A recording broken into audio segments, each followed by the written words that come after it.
عليكم ورحمة الله وبركاته আমরা এত মানুষের সালামের জবাব দিলাম, আওয়াজে মনে হলো যেন আমরা সবাই মনে হয় রোজা রাখছি নাকি নাই তো? না, ঠান্ডা বেশি। সুন্দর করে জবাব দেন, আসসালামু আলাইকুম ওয়া রাহমাতুল্লাহি ওয়া বারাকাতুহু।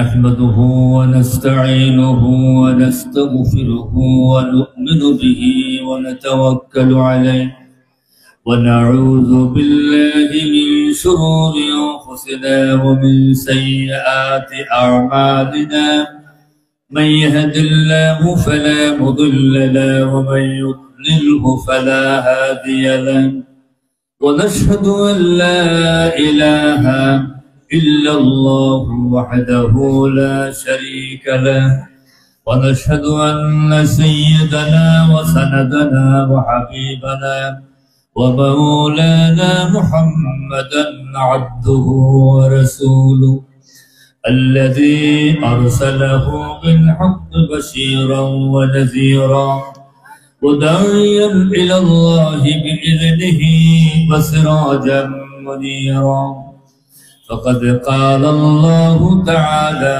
في الكلام المجيد والفرقان الحميد أعوذ بالله من الشيطان الرجيم بسم الله الرحمن الرحيم محمد رسول الله والذين معه أشداء على الكفار رحماء بينهم تراهم ركعا سجدا يبتغون فضلا من الله ورضوانا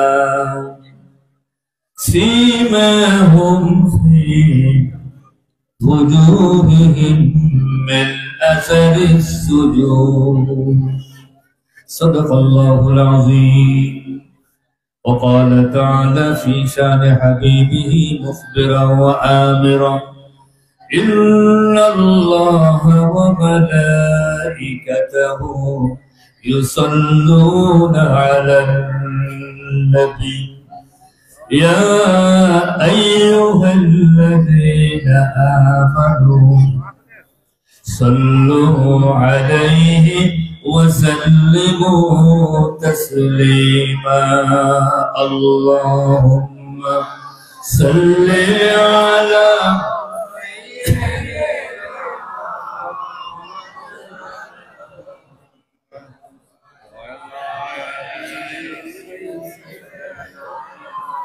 مولانا محمد اللهم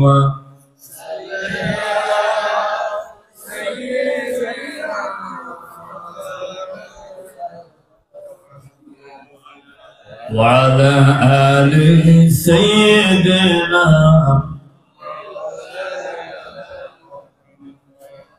قال النبي صلى الله عليه وسلم من صلى علي عند قبري سمعته أذناي ومن صلى علي نائيا أبلغته নবীজি ফরমান, যে ব্যক্তি আমার রওজার পাশে এসে আমাকে সালাম দিল, আমার প্রতি দুরূদ পাঠ করলো, আমি নবী তার দুরূদ সালাম আমার নিজ কানে শুনতে পাই।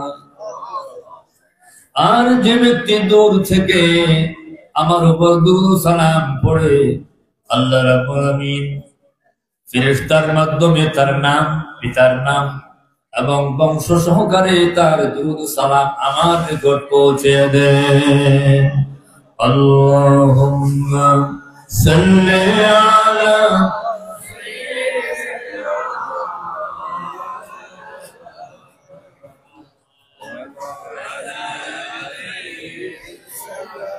مولانا محمد. قال النبي صلى الله عليه وسلم إن أحبكم وأقربكم إلي يوم القيامة من أكثركم علي صلاة. নবী ফরমান কিয়ামতের ময়দানে আমার সবচেয়ে প্রিয়তম উম্মত হবে আমার সেই উম্মত, এবং আমার সবচেয়ে নিকটতম হবে সেই ব্যক্তি যে দুনিয়ার মধ্যে আমাকে ভালোবেসে আমার প্রতি বেশি বেশি পরিবারে দরুদ পাঠ করেছে। আল্লাহুম্মা সাল্লি আলা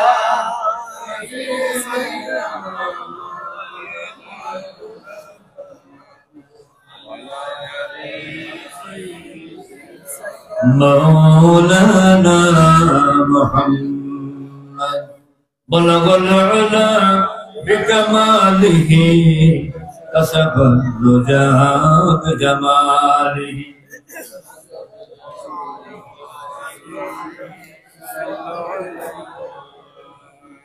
بلغ العلا بكماله كسب الرجا بجماله حسنت جميع خصاله صلوا عليه وآله.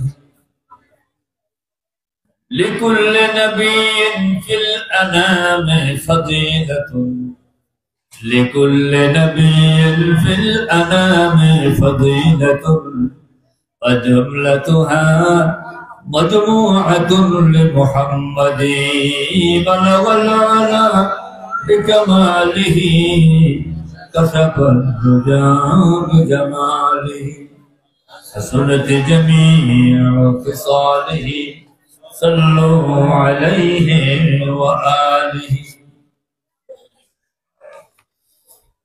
দলিকন্ডা ইসলামী সমাজ কল্যাণ পরিষদের উদ্যোগে আয়োজিত তাফসীরুল কোরআন মাহফিলের সম্মানিত সভাপতি, বাজার কমিটির সভাপতি জনাব ওয়াসিমুস শাহাদাত নওশাদ, যিনি আমার পাশেই বসা আছেন। আজকে প্রধান মেহমান হযরত মাওলানা সাইফুল্লাহ মুনির সাহেব সোনাইমুড়ি হামিদিয়া কামিল মাদ্রাসার সম্মানিত অধ্যক্ষ, যিনি সম্ভবত আমাদের মাঝে এসে গিয়েছেন। তিনি আমাদের আজকে প্রধান মেহমানের ভাষণ আপনাদের সামনে দেবেন। আমার আগে আলোচনা করেছেন বড় আব্দুল হালিম সাহেব, অত্যন্ত সুন্দর এবং প্রাঞ্জল ভাষায় সুমধুর কণ্ঠে আপনাদেরকে খুবই গুরুত্বপূর্ণ আলোচনা শুনিয়েছেন। আল্লাহ পাক ওনাদেরকে নেক হায়াত দান করুন, আমিন। আমার আশপাশে অনেক ওলামায়ে কেরাম রয়েছেন। আল্লাহ পাক এই সকল আলেমে দ্বীনকে আল্লাহর দ্বীনের খেদমত করার জন্য আল্লাহ ওনাদেরকে দীর্ঘজীবী করুন, সবাই বলুন আমিন। আমার সামনে সমবেত আমার প্রাণপ্রিয় দ্বীনী ভাইয়েরা, যারা আল্লাহর দ্বীনের টানে, দ্বীনের আকর্ষণে, কোরআনে কারীমের মহব্বতে, তার ভালোবাসায়, নবীজির ইশক মহব্বত নিয়ে আজকে এই দ্বীনী মাহফিলে হাজির হতে পেরেছেন। আমি আমার অন্তরের অন্তঃস্থল থেকে সকলকে জানাচ্ছি আন্তরিক শুভেচ্ছা এবং মোবারকবাদ। আপনারা সকলেই ভালোবাসেন তো ইনশাআল্লাহ? আপনারা কি এখানে আল্লাহ পাকের কোরআন শুনতে এসেছেন, তার বিনিময়ে কিছু দেওয়া হবে? কোনো কিছু আপনারা পাবেন এমন কোনো আশা দেওয়া হয়েছে? কি জন্য এসেছেন? শুধুমাত্র আল্লাহর কালাম থেকে আল্লাহ পাকের বাণী, আল্লাহর কথাগুলো শোনে, নবীজির কথা শোনে, সেগুলো দিয়ে আমরা আমাদের জীবন গড়ব। আমাদের ব্যক্তি, পরিবার, সমাজ, রাষ্ট্র, রাজনীতি, সমাজনীতি, অর্থনীতি, সকল কিছু আমাদেরকে গড়তে হবে কে দিয়ে? ধরে বলুন, কে দিয়ে? কথার জবাব দিতে হবে, মুদ্রা থাকলে হবে না। মোমেনরা মুর্দা হয়ে গেলে সব শেষ করবে, ঠিক কিনা? মোমেনরা যখন মুর্দা হয়ে গেছে, তখন শয়তানরা সব চাঙ্গা হয়ে গেছে, ঠিক না? যতদিন মুমিনরা ছিল জিন্দা, শয়তান ছিল মুর্দা, ঠিক না? শয়তানের কোনো প্রভাব ছিল না। আমরা আমাদের ব্যক্তি থেকে, আমাদের সমাজ থেকে, রাষ্ট্র থেকে, বিচার ফয়সালা, কোর্ট কাছারি থেকে আল্লাহর কোরআনকে বিদায় দিয়েছি, আমরাও দুর্বল হয়ে পড়েছি, ঠিক না? এই কোরআনকে আল্লাহ দিয়েছেন আমাদেরকে জীবনের সকল জায়গায় এই কোরআন দিয়ে পরিচালনা করার জন্য। সবকিছু নিয়ন্ত্রিত হবে কি দিয়ে? যদি বলুন কি দিয়ে? কোরআন দিয়ে। আমরা সব কোরআন দিয়ে চালাতে চাই, ইনশাআল্লাহ। রাজি তো সবাই? আল্লাহ পাক আমাদের সকলকে এই জমিনে আল্লাহর দ্বীন প্রতিষ্ঠা, কোরআনের রাজ কায়েমের জন্য প্রস্তুত হওয়ার তৌফিক দেন, আমিন। আপনারা কি কোরআনের রাজ কায়েম করার জন্য সকলে জান প্রাণ দিয়ে চেষ্টা করতে প্রস্তুত? আলহামদুলিল্লাহ। আল্লাহ তোমার এই বান্দাদেরকে তুমি আল্লাহ তোমার কোরআনের জন্য দীর্ঘজীবী করে দাও, আমিন। বালাগাল উলা বিকামালিহি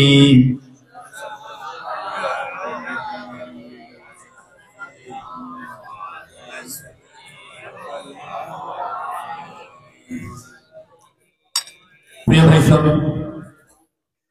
আল্লাহ রাব্বুল আলামিন আপনাদের আমাদের জন্য পৃথিবীর মুখে দুনিয়ার এই মহা বিপর্যয়কে বাঁচাবার জন্য, আমাদেরকে যাবতীয় কুফুরির পথ থেকে মুক্ত করে জান্নাতের পথে উঠিয়ে দেওয়ার জন্য, সমাজ এবং রাষ্ট্র থেকে মানুষের তৈরি মতবাদের জাতাকল থেকে মুক্ত করে আমাদেরকে একটি বৈষম্যহীন সমাজ রাষ্ট্র উপহার দেওয়ার জন্য এবং শান্তিপূর্ণ মানব গোষ্ঠীর জন্য শান্তিপূর্ণ সহ অবস্থান সৃষ্টির জন্য মহান রব দয়া করে তার নবীকে প্রেরণ করেছেন আর সাথে দিয়েছেন একখানা কিতাব, তার নাম কোরআন। এজন্য এই বিশ্বনবী মুহাম্মদুর রাসূলুল্লাহ সাল্লাল্লাহু আলাইহি সাল্লাম তিনি হলেন আমাদের জন্য আল্লাহর পক্ষ থেকে সবচেয়ে বড় ইহসান এবং আল্লাহর দয়া। তিনি না হলেন আমরা সকলেই অন্ধকারে নিমজ্জিত থাকতাম, দেখে হয় আমরা ইহুদি, খ্রিস্টান, মুশরিক, হিন্দু, অন্যান্য জাতি অথবা নাস্তিক, নাকি?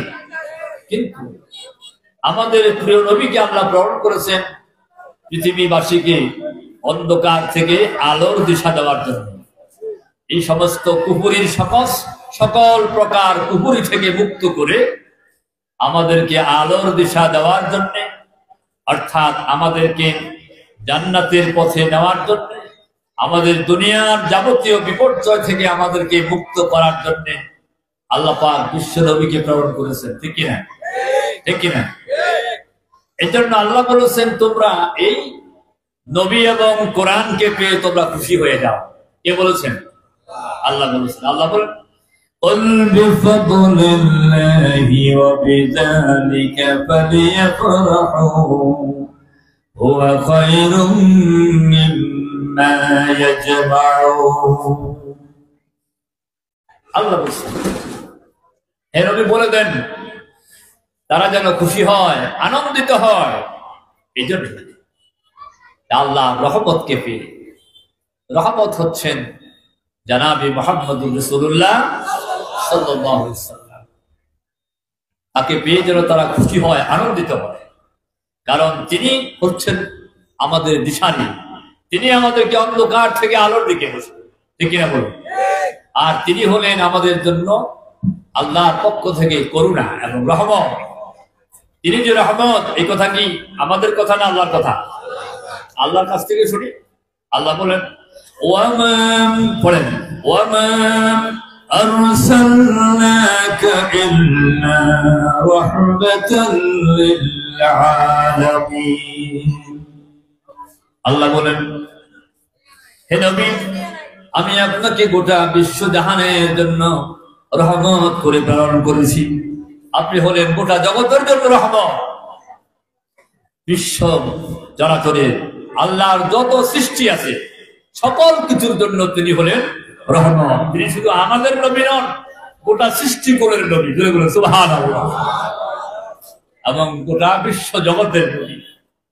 তিনি না হলে গোটা দুনিয়ায় অন্ধকারে নিমজ্জিত হতো, নাকি বলুন? আমরা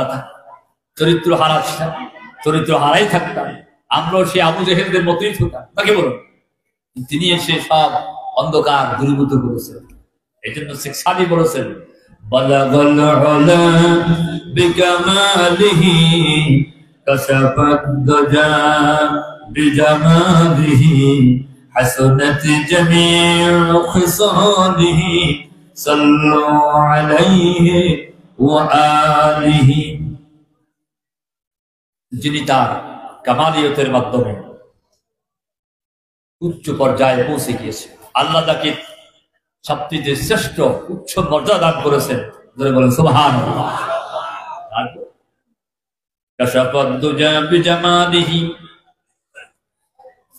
তিনি গোটা দুনিয়ার সমস্ত অন্ধকার গুলিকে দূরীভূত করে দিয়েছেন তার সৌন্দর্যতা। অর্থাৎ আল্লাহ তাকে যে নৈতিক সৌন্দর্যতা দিয়েছেন, আদর্শিক সৌন্দর্যতা দিয়েছেন, এবং আল্লাহ তাকে ব্যক্তিগত অবয়বে যে সৌন্দর্যতা দিয়েছেন, সৃষ্টিগত দিক থেকে তাকে যে সৌন্দর্যতা দিয়েছেন, মর্যাদাগত দিক থেকে, আদর্শগত দিক থেকে যে সৌন্দর্যতা দিয়েছেন, এই সৌন্দর্যতা দিয়ে তিনি সকল অন্ধকার দূরীভূত করে দিয়েছেন, ধরে বলেন সুবহানাল্লাহ। হাসনাত জামিউ খিসালিহি, তার আদর্শ দিয়ে তিনি গোটা মানব জাতিকে চরিত্রবান করেছেন, সুন্দর করেছেন, ধরে বলেন সুবহানাল্লাহ। সুতরাং তোমরা সেই নবীর প্রতি দুরূদ পড়ো, সালাম দাও, নাকি? সেই নবীর প্রতি দুরূদ ও সালাম পড়ো, ধরে বলেন সুবহানাল্লাহ। আল্লামা শেখ সাদি এই কবিতা যখন লিখলেন, এই কবিতাটা লিখে আল্লামা শেখ সাদি রাহমাতুল্লাহ আলাইহি কবিতাটা লিখে মনের আনন্দে নবীর মহব্বতে যখন পড়তেছিলেন, আর সেই রাতেই আল্লাহ নবী আল্লামা শেখ সাদির সঙ্গে দেখা দিলেন, ধরে বলেন সুবহানাল্লাহ। কিছু কিছু ভাইয়েরা এই আমরা যখন এটা পড়ি, কিছু কিছু ভাইয়েরা মনে করেন বেদাত বেদাত, নাকি বলেন?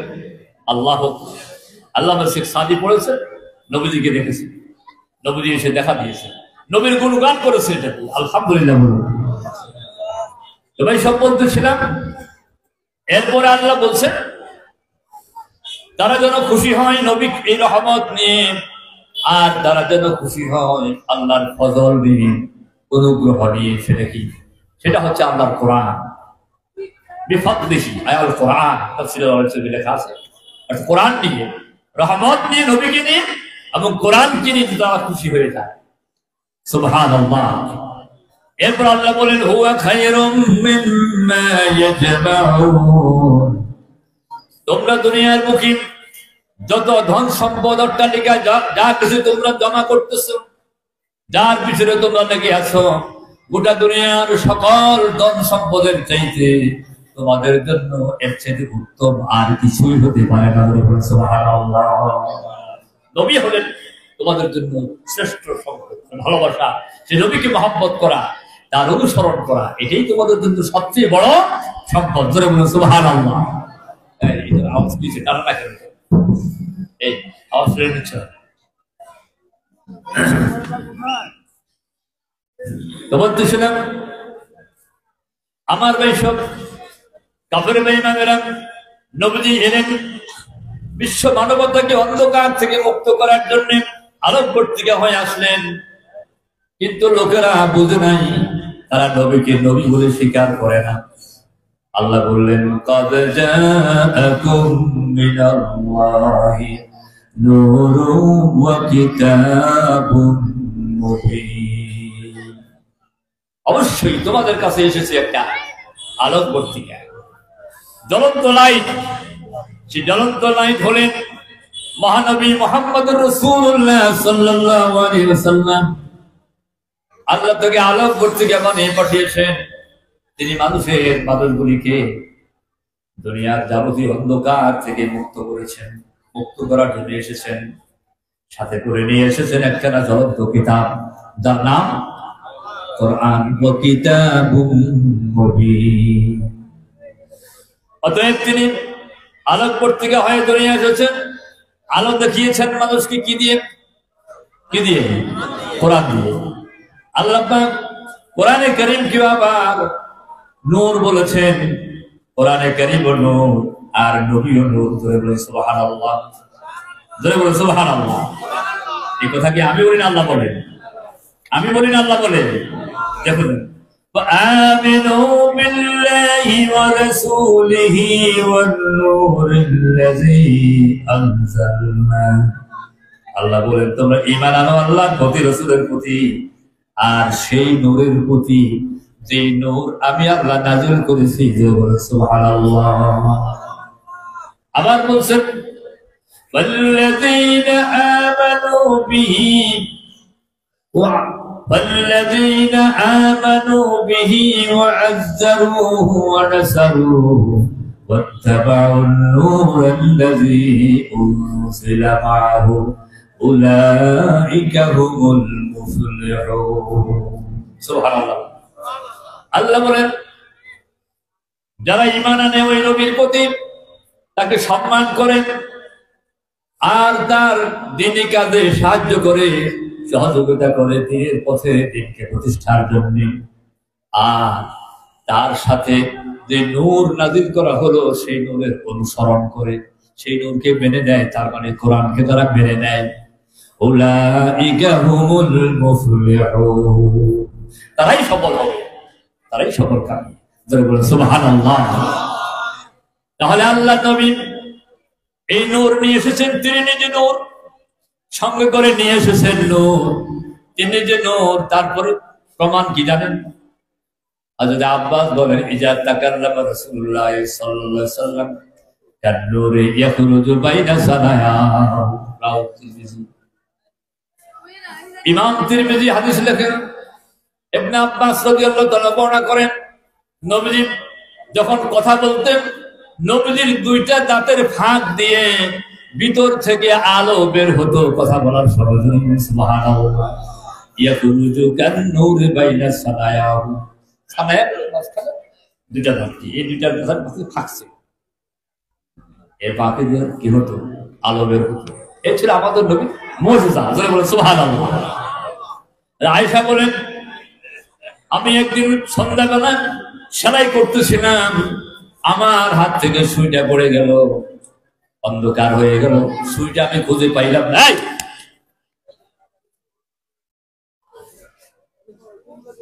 পিছনে এত কথা কেন? কিছু কথা বল, তামাশা না। আমার হাত থেকে সুইটা পড়ে গেল, এই অবস্থা আমি সুই খুঁজতেছিলাম, সুইটা পাই না। ইত্য বছরে আল্লাহ নবী ঘরে এলেন, নবীজির চেহারা আলোতে ঘর উজ্জ্বল হয়ে গেল। আমি নবীজির চেহারার আলো থেকে সুইটা পেয়ে গেলাম। ধরে বলে সুবহানাল্লাহ। আল্লাহু আকবার। এসে আমাদের নবীজিকে আল্লাহ কোরআন দিয়ে পাঠালেন, আলোক পত্রিকা বানিয়ে তিনি মানুষকে আলোর দিকে দিশা দিয়েছেন, অন্ধকার থেকে মুক্ত করেছেন। সে অন্ধকার কি? ওই সময় তো দুনিয়ার চন্দ্র ছিল, সূর্য ছিল, ছিল না? অন্ধকার কিসে? অন্ধকার ছিল কুফুরের অন্ধকার, অন্ধকার ছিল শিরকের অন্ধকার, অন্ধকার ছিল খুন খারাপের অন্ধকার, অন্ধকার ছিল পৌরোহিত্যবাদের অন্ধকার, ব্রাহ্মণ্যবাদের অন্ধকার, নেতার পূজার অন্ধকার, দলের পূজার অন্ধকার। ঠিক কিনা বলুন? ঠিক কিনা বলেন? এই অন্ধকার যে দলের পূজা এখন আমরা করি, আমরা চিন্তা করি না দল কি, দলে ইসলাম আছে কি নাই, দলে কোরআন মানে কি মানে না, দলে কোরআন মানে কি মানে না, দলের সংবিধানে কোরআন আছে কি নাই সেটা আমরা দেখি না। দলের লোকেরা তাদের কর্মীদেরকে নামাজের শিক্ষা দেয় কি দেয় না, কোরআন পড়তে বলে কি বলে না, ওগুলো আমরা দেখি না। হুট করে দল একটা পাইছি আর করি, এরকম দল করা মুসলমানের জন্য কি হালাল হবে? হালাল? এরকম দল মুসলমান করতে পারে? এই অন্ধকার সেই জাহেলিয়াতের যুগে যে মূর্তি পূজা ছিল, আমরা গত 17 বছরে দেখলাম মোড়ে মোড়ে মূর্তি স্থাপন করে সেই মূর্তিকে সম্মান করা হতো, ঠিক না? আর আর শোভাযাত্রা বছরের প্রথম দিনে মূর্তি কাঁধে করে করে হিন্দু মুসলিম খ্রিস্টান সকল শ্রেণীর লোক, অর্ধউলঙ্গ নারী আর পুরুষরা মিলে বছরের প্রথম দিনে তারা কি করে বর্ষবরণ উৎসব করে শোভাযাত্রা করে, নাকি? বলুন তো আর কয় কি ধর্ম যার উৎসব সভা, ঠিক না? হালাল হালাল। যারা এটা চালু করলো সেই নেতাদেরা কি মুসলমান ছিল? তারা তো দাবি করছে মুসলমান, তবে আল্লাহ বলে দিয়েছেন, রসুল বলে দিয়েছেন মুসলমান দাবি করে ইসলামের বিরুদ্ধাচরণ তারা করছে, তারা মুসলমান তো নয়, কঠিন মুনাফিক। কি কঠিন মুনাফিক, ঠিক না? তারা আমাদের বই পুস্তক থেকে প্রাইমারি থেকে শুরু করে সেকেন্ডারি দশম শ্রেণী পর্যন্ত সকল বই পুস্তক থেকে মুসলমান মনীষীদের জীবন কাহিনী, সাহাবায়ে কেরামের জীবন কাহিনী, নবীদের কথাবার্তা যা ছিল সব উৎখাত করে দিয়ে, জবাই করে দিয়ে হিন্দুদের কথা, হিন্দুদের এবং খ্রিস্টানদের কল্প কাহিনী সব বইগুলোতে ঢুকিয়ে দিয়েছিল, ঠিক কিনা? আল্লাহ তাআলা আমাদের সৃষ্টি করলেন আদম আলাইহিস সালাম থেকে, যে আদম আলাইহিস সালামকে আল্লাহ নিজের হাতে বানাইলেন। আল্লাহ দুনিয়ার সব সৃষ্টি বানাইছেন তার গুণ দিয়া, আর আমাদের মানুষকে বানাইলেন, আদম আলাইহিস সালামকে বানালেন তার নিজ হাত দিয়া। দলিল, আল্লাহ যখন শয়তানকে লক্ষ্য করে বললেন, শয়তান আমার আদমকে সিজদা করতে বললাম, করলি না কেন? কেন করলি না? যে খালাক্তু বিয়াদাইয়া, যারে আমি নিজের হাতে বানাইলাম, 23 পারার কথা আল্লাহ কথা বলে দিয়ে, মা মানাকা আন তাসজুদা লিমা খালাক্তু বিয়াদাইয়া, কে তোরে নিষেধ করলো, বারণ করলো? আমি যে আদমকে আমার নিজ হাত দিয়া বানাইলাম, তাকে সিজদা করতে তোমাকে কে নিষেধ করলো বলো দেখি? তাহলে কি বুঝা গেল? আল্লাহ নিজ হাতে বানাইছে না, মানুষ বানাইছে আল্লাহ নিজ হাতে। আর তারা আমাদেরকে বিবর্তনবাদ আমাদের ক্লাস 7 এর বইতে ঢুকিয়ে দিয়া আমাদের কচি কচি শিশুদেরকে শিক্ষা দিচ্ছে বানরের শয়তান ধরে বলে, বানরের সন্তান ধরে বলে নাউযুবিল্লাহ। আর কয়দিন থাকতে পারলে আপনাদের সকলকে ল্যাংড়া করে ছেড়ে দিচ্ছে, একই না? মানে মুসলমান যারা থাকিস না, এরপরে পরবর্তী বছর আবার সিলেবাসে ঢুকিয়ে দিল শরীফাদের গল্প।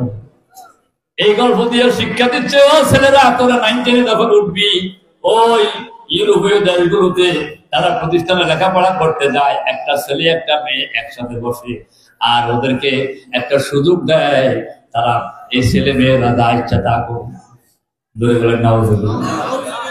ওই সুযোগটাও তারা এখানে সৃষ্টি করার জন্য বই পুস্তকদের মধ্যে এগুলো সব নিয়ে আসছে, ঠিক কিনা বলেন? ঠিক কিনা বলেন? তবে এইগুলো সব কিভাবে করছে? মূর্তি সব। এরপরে মডেল লাইসেন্স 200 লোক গায়ক যেখানে পাওয়া যাবে, 200 গায়ক, 200 খরিদ্দার যদি পাওয়া যায়, সেখানে মডেল লাইসেন্স দেওয়ার দোকান থাকে। জানেন না? জানছেন তো? এটা কি হালাল না হারাম? আবার কয় আমি প্রতিদিন নামাজও পড়ি, তাহাজ্জুদ পড়ি, ঠিক কি?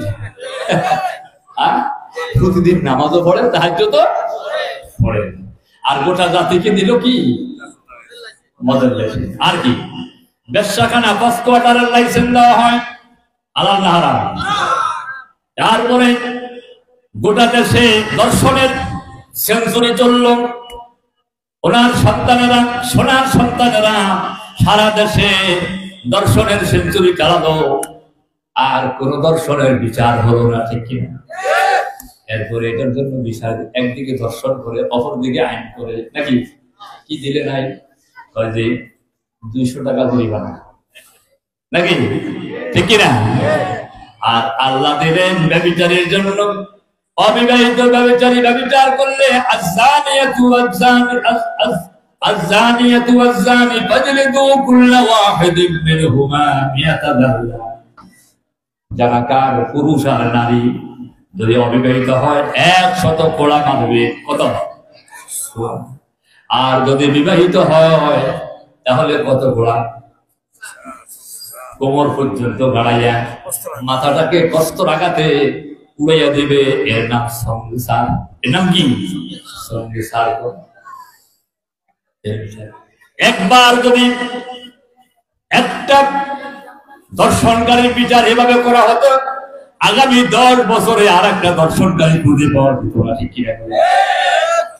একবার যদি 100 কোড়া মারা হতো বিশাল ময়দানে, লক্ষ লক্ষ জনতার সামনে, কোরআনের আইনের বিচার যদি হতো, আবার আগামী 10 বছরে আর একটা জেনাকার খুঁজে পাওয়া যেত না। ঠিক কিনা? তুমি কোরআনের আইন, সৌদি আরবের লোকেরা অনেক খারাপ, মিডল ইস্টের লোকেরা অনেক খারাপ, কিন্তু এই খারাপ লোকগুলোর মধ্যে ব্যভিচার খুঁজে পাওয়া যায় না। তার কারণ ওই কোরআনের বিধান সেখানে চালু আছে, সঙ্গে সার চালু করা আছে, আর ব্যভিচার করলে 100 কোড়া চালু আছে। ঠিক কি? আর চোর খুঁজে পাওয়া যায় না, কারণ চুরি করলে নামাজ পড়তে যায়, দোকান খোলা দেখে নামাজ পড়তে চলে যায়, কেউ কোনো সম্পদ নিয়ে যায় না। তার কারণ চুরি যদি ধরা পড়ে কি হবে?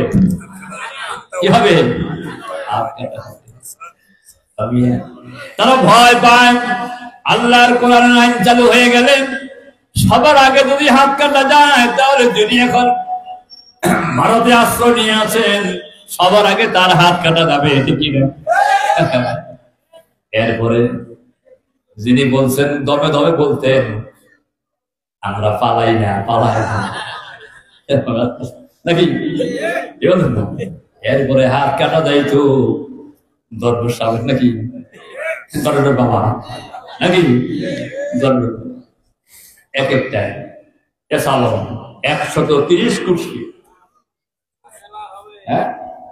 100 নাকি 1,30,000,000 টাকা।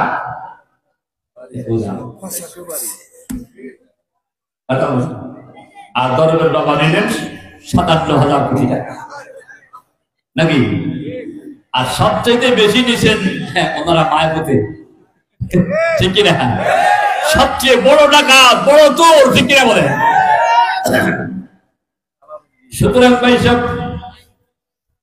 বলতেছিলাম, আল্লাহ পাকের নবী এসেছেন এই দুর্গতি থেকে আমাদেরকে বাঁচাবার জন্য। ঠিক কিনা বলুন? এই অন্ধকার থেকে বাঁচাবার জন্য। সুতরাং কোরআন বর্জিত রাজনীতি থাকবে, কোরআন বর্জিত দল, কোরআন বর্জিত রাজনীতি যারা করে, তারা যতবার ক্ষমতায় যাবে ততবারই আপনাদের দুর্দশা হবে।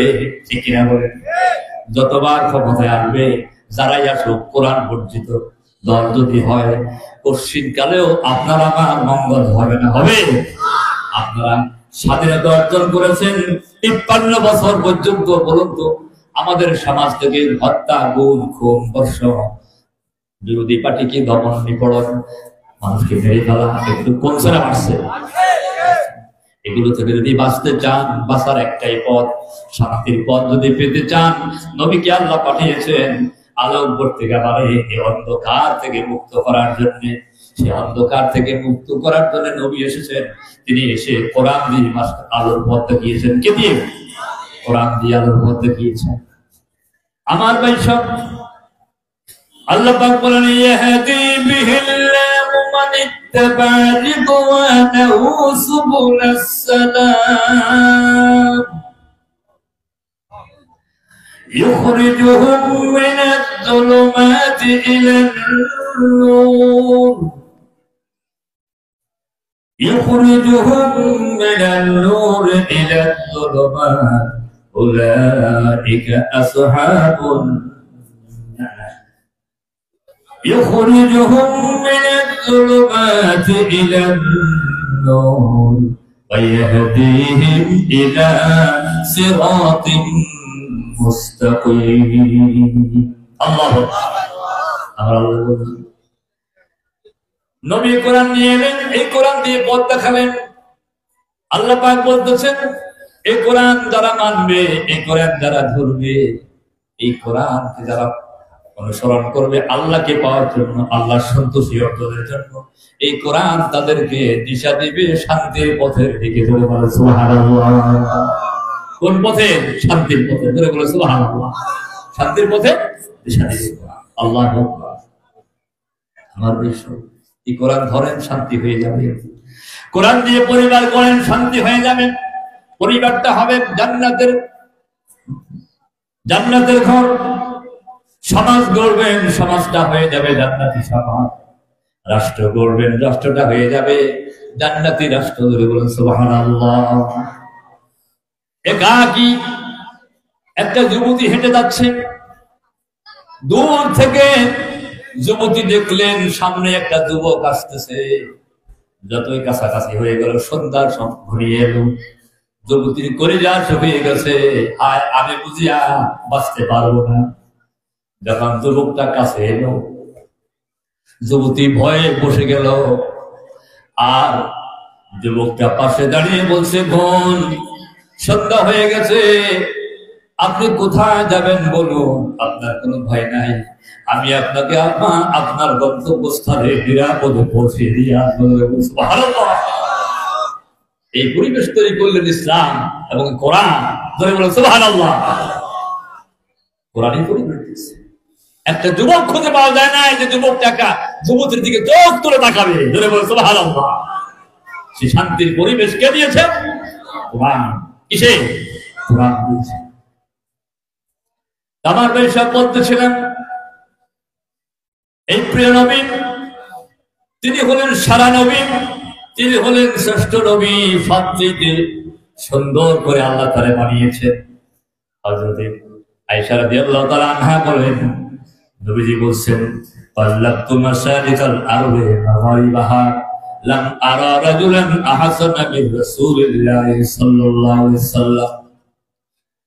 জিবরাইল বলেন, আমি মশরিক থেকে মাগরিব পর্যন্ত গোটা দুনিয়া ভ্রমণ করে দেখলাম, ওগো নবী, আল্লাহর এই জগতের ভিতরে গোটা সৃষ্টির মধ্যে আল্লাহ আপনার চাইতে সুন্দর কোন জিনিস বানায় নাই। আল্লাহু আকবার। আর জাবের ইবনে সামুরা রাদিয়াল্লাহু তাআলা আনহু قال جئت الى النبي صلى الله عليه وسلم وعليه حلة حمراء فانظر اليه والى القمر فإذا هو أحسن من القمر رواه الترمذي। ইমাম তিরমিজি হাদিস বর্ণনা করেন, হযরত জাবের ইবনে সামুরা রাদিয়াল্লাহু তাআলা তিনি বলেন, আমি নবীজির বাড়িতে চাঁদের রাত নবীজির বাড়িতে গেলাম। 14 তারিখের রাত চাঁদের রাত নবীজির বাড়িতে গেলাম। গিয়ে দেখি আল্লাহর নবী ঘরের বারান্দার সামনে একটা লাল রঙের চাদর পরে দিয়ে আছেন। আমি একবার আকাশের দিকে তাকাই, আকাশের চাঁদের দিকে তাকাই, আর একবার নবীর দিকে তাকাই। বারবার তাকাইয়া দেখলাম আকাশের চাঁদের মধ্যে কলঙ্ক আছে, আমার নবীর চেহারায় কোনো কলঙ্ক নাই। আকাশের চাঁদের চাইতে আল্লাহর নবীকে লক্ষ গুণ বেশি সুন্দর দেখা যায়। আল্লাহু আকবার। আমার নবী, সেই নবীকে আমরা পেয়েছি, সেই নবীকে আমরা পেয়েছি। নবীজি বলেন, আল্লাহ রাব্বুল আলামিন সব নবীদেরকে দুনিয়ার বুকে দোয়ার একটা অধিকার দিয়েছেন। লিকুল্লি নবিয়্যিন দাওয়াতু, সব নবীদের জন্য দোয়ার একটা অধিকার ছিল। প্রত্যেকেই তাদের এই দোয়ার অধিকারটা দুনিয়ায় ব্যবহার করেছেন। সব নবীরা দোয়াটা নিজেরা দুনিয়া ব্যবহার করেছেন। হযরত নূহ আলাইহিস সালাম তার জাতির বিরুদ্ধে ব্যবহার করলেন, রব্বি লা তাযার আলাল আরদি মিনাল কাফিরিন দাইয়ারা ইন্নাকা ইন তাযারহুম ইউদিল্লু ইবাদাকা ওয়া লা ইয়ালিদু ইল্লা ফাজিরান কাফফারা। আল্লাহ এই জাতিকে 950 বছর দাওয়াত দিয়েছে, এরা শুনে নাই। যতই দাওয়াত দিলেন, ইন্নী দাউতু কওমি লাইলান ওয়া নাহারা ফালাম ইয়াজিদহুম দুআই ইল্লা ফিরারা। যতই ডাকলাম ততই তারা পিছনের দিকে গেল। আল্লাহ এখন পরিশেষে তারা আমাকে হত্যার ষড়যন্ত্রে লিপ্ত হয়েছে। আল্লাহ, তুমি দয়া করে আমাকে বাঁচাও, আর এদের একটাকেও তুমি এদের আন্ডা বাচ্চা শুদ্ধ কাউকে দুনিয়ায় রাখিও না, সব ধ্বংস করে দাও। আল্লাহ দোয়া কবুল করলেন। আলাইহিস সালাম দোয়াটা উম্মতের বিরুদ্ধে কাজে লাগাইলেন। এইভাবে হযরত আইয়ুব আলাইহিস সালাম দোয়া করলেন নিজের জন্য, রব্বি আন্নী মাসসানিয়াদ-দুররু ওয়া আনতা আরহামুর রাহিমিন।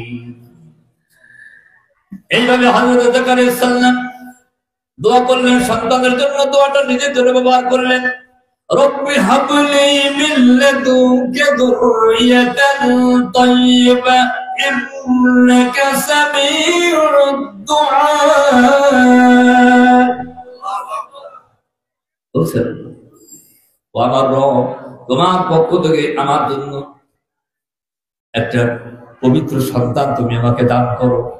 এইভাবে অনেক নবীর কথা কোরআনে আছে, সব নবীরা দোয়াটা নিজের জন্য ব্যবহার করলেন। কিন্তু আপনার আমার নবী বলেন, ওয়া ইন্নী ইখতাবাতু দাওয়াতি লিশাফাআতি উম্মতি ইয়াওমাল কিয়ামাতি, আমি আমার দোয়ার অধিকারটা কিয়ামতের দিনের জন্য পিছিয়ে নিয়েছি। যে সকল উম্মতরা আল্লাহর সাথে শিরক করে নাই, শিরক না করে দুনিয়া থেকে বিদায় হয়েছে, এমন সকল উম্মতের জন্য আমি সুপারিশ করে জান্নাতে নিয়ে যাব। সুবহানাল্লাহ। আমি আমার দোয়াটা সেই দিনের জন্য রেখে দিয়েছি। আমার বৈশাখ সেই নবীকে আমরা ভুলে গেলাম। এই নবীকে আল্লাহ রাসূল বানিয়ে আমাদের কাছে পাঠালেন, যে নবী আমাদের মুক্ত করতে আসলেন। আমরা ছিলাম চোর, ডাকাত, খুনি, নারীকে জীবন্ত কবরে পুঁতে ফেলতাম, আমরা মারামারি করতাম, খুন খারাপি করতাম, গোত্রে গোত্রে মারামারি করতাম। এই সমস্ত অবস্থা ছিল আমাদের। আর নবী এসে আমাদেরকে আল্লাহ পাকের বিধান দিয়ে, আল্লাহর কোরআন দিয়ে আমাদেরকে মানুষ বানালেন, আমাদেরকে আপন করে দিলেন। আমরা খুনি ছিলাম, খুন থেকে আমাদেরকে আপন করে দিলেন। চোর, ডাকাত, খুনি ছিলাম, ধর্ষণকারী ছিলাম, সেখান থেকে নবী আমাদের মুক্ত করে দিলেন।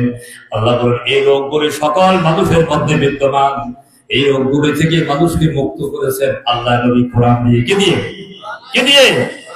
কোরআন দিয়ে। কথা আমার না আল্লাহ।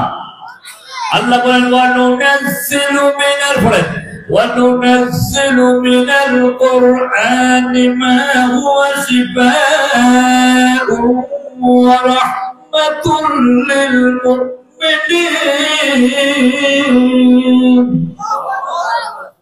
আমরা আল্লাহ বলেন, এই কোরআন নাযিল করেছি আমি, এই কোরআন হলো শিফা, এই কোরআন আমি নাযিল করেছি, এই কোরআন হলো শিফা। এই কোরআন তোমাদেরকে তোমাদের চুরির রোগ থেকে মুক্ত করবে, তোমাদের ডাকাতির রোগ থেকে মুক্ত করবে, জেনার রোগ থেকে, দর্শনের রোগ থেকে, অবিচারের রোগ থেকে, অন্যায় করার রোগ থেকে, তারপরে তোমাদের মিথ্যার রোগ থেকে, গীবতের রোগ থেকে, চগলখড়ির রোগ থেকে, মুনাফিকের রোগ থেকে, সকল প্রকার রোগ থেকে তোমাদের মুক্ত করবে এই কোরআন। এটা হলো তোমাদের জন্য ঔষধ, এটাই প্রেসক্রিপশন। এই অনুযায়ী তোমরা নিজেদেরকে গড়ো, এই প্রেসক্রিপশন অনুযায়ী চলো, তোমরা সকলেই আল্লাহওয়ালা হয়ে যাবে। সুবহানাল্লাহ।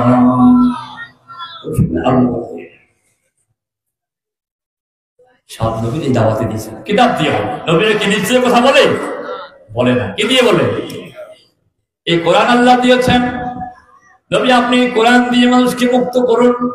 কোরআনে আল্লাহ বলে দিয়েছেন, ইয়া'মুরুহুম বিল মা'রুফি ওয়া ইয়ানহাহুম 'আনিল মুনকার ওয়া ইউহিল্লু লাহুমুত তাইয়্যিবাতি ওয়া ইউহাররিমু 'আলাইহিমুল খাবাইসা ويضع عنهم إصرهم والأغلال التي كانت عليهم।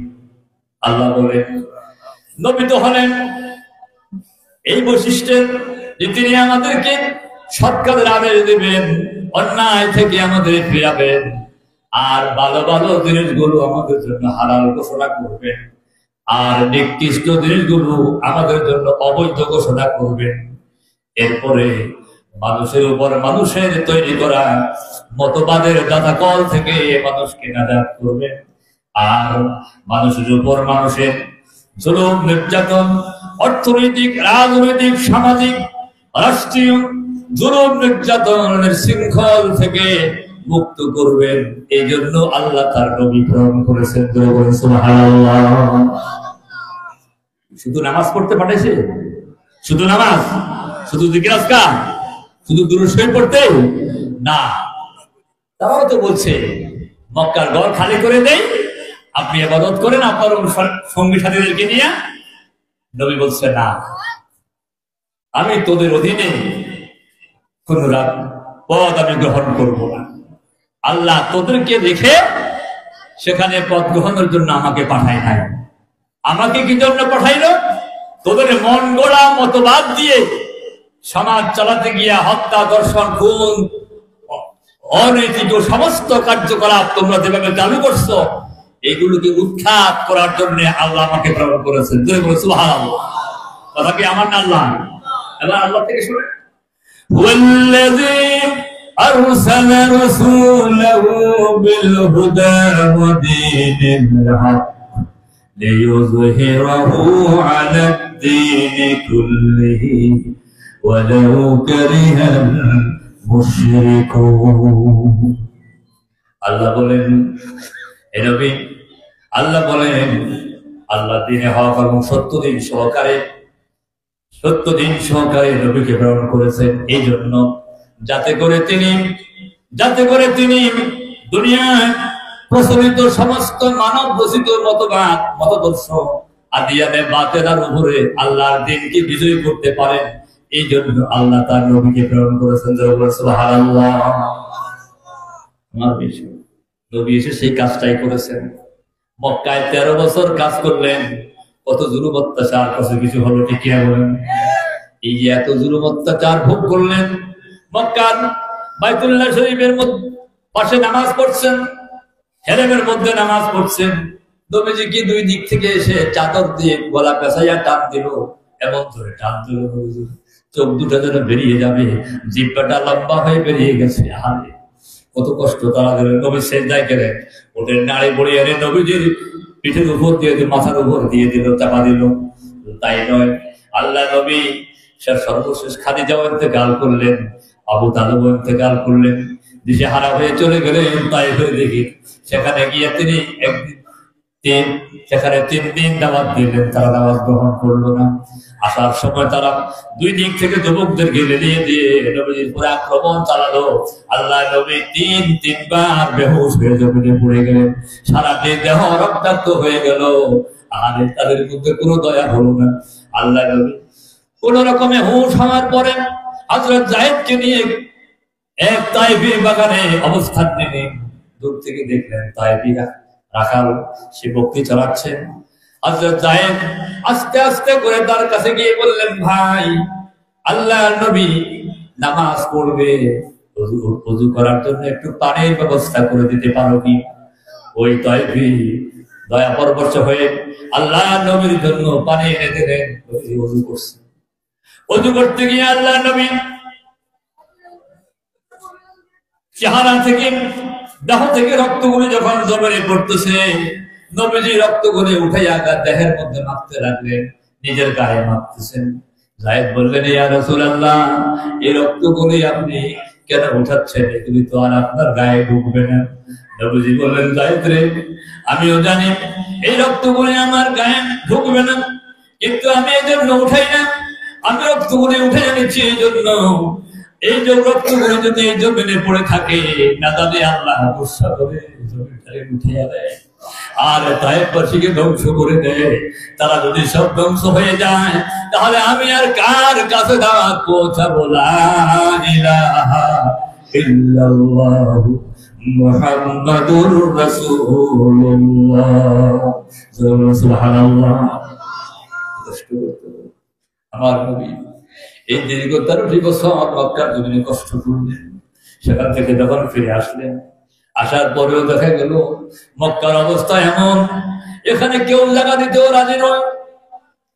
এখানে মুসলমানরা কেউ আর বাঁচতে পারে এমন পরিবেশ নাই। আল্লাহর নবী শেষ পর্যন্ত হুকুম দিলেন, সাহাবীরা তোমরা মদিনার দিকে চলে যাও। ইতিমধ্যে মদিনা থেকে দলে দলে কিছু লোক আসলো। আকাবা নামক স্থানে বায়াত নিলেন 3 বার করে, শেষবারে আসলো 70 জন 72 জন। এতে একটা আশার সঞ্চার হয়ে গেল। এই লোকেরা গিয়ে মদিনায় হারদম সে দাওয়াতের কাজ শুরু করে দিলেন।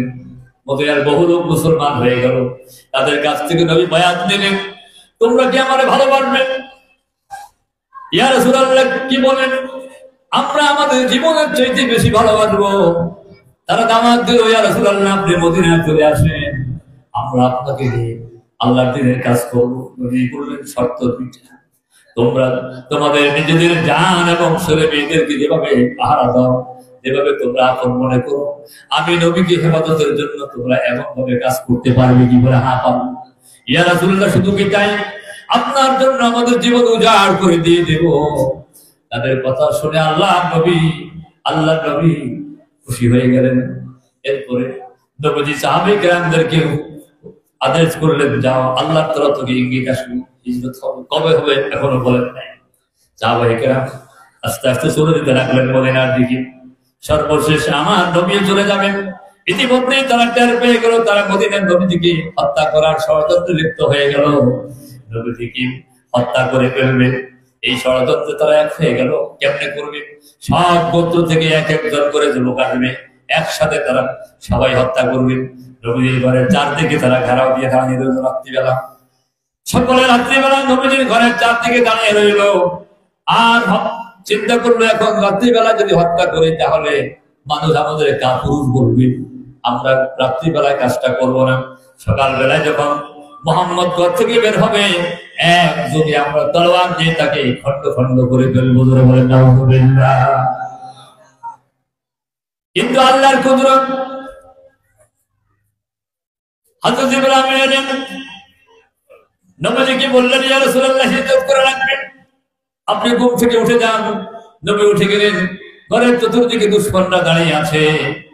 নবীজি আলীকে ডেকে বললেন, আলী, তুমি আমার বিছানায় শুয়ে যাও, আমার চাদরটা মুড়ি দিয়ে শুয়ে থাকবে। আলী বললেন, ইয়া রাসূলুল্লাহ, আমার এতে কোনো দুঃখ নাই, আমি আলী আপনার বিছানায় শুয়ে থাকবো। আর আপনাকে না পেয়ে যখন কাফের বেঈমানেরা আমি আলীকে হত্যা করে ফেলবে, এতে আমার জীবনের পরম তৃপ্তি হবে। এটাই আমার জীবনের বিনিময়, আল্লাহ নবী দুনিয়ায় বেঁচে আছে। আলী চাদর মুড়ি দিয়ে শুয়ে গেলেন। আর নবীজির কাছে যত করে আমানতের তালিকা ছিল সব আলীকে বুঝিয়ে দিলেন। আলী বলেন, আমি তালিকাটা হাতে নিয়ে দেখলাম, যতগুলি আমানতের তালিকা সবগুলি আরবের কাফের বেঈমানদের ধন সম্পদের তালিকা করে। বলে সুবহানাল্লাহ। তারা জানতো এই মক্কার জমিনে একমাত্র আমানতদার যদি কেউ থাকে, মুহাম্মদের চাইতে বেশি সত্যবাদী আমানতদার কেউ নাই। তাই বলে তারা সকলে ঈমান আনে না, কিন্তু তাদের আমানতগুলি সব এনে নবীজির কাছে রাখতো।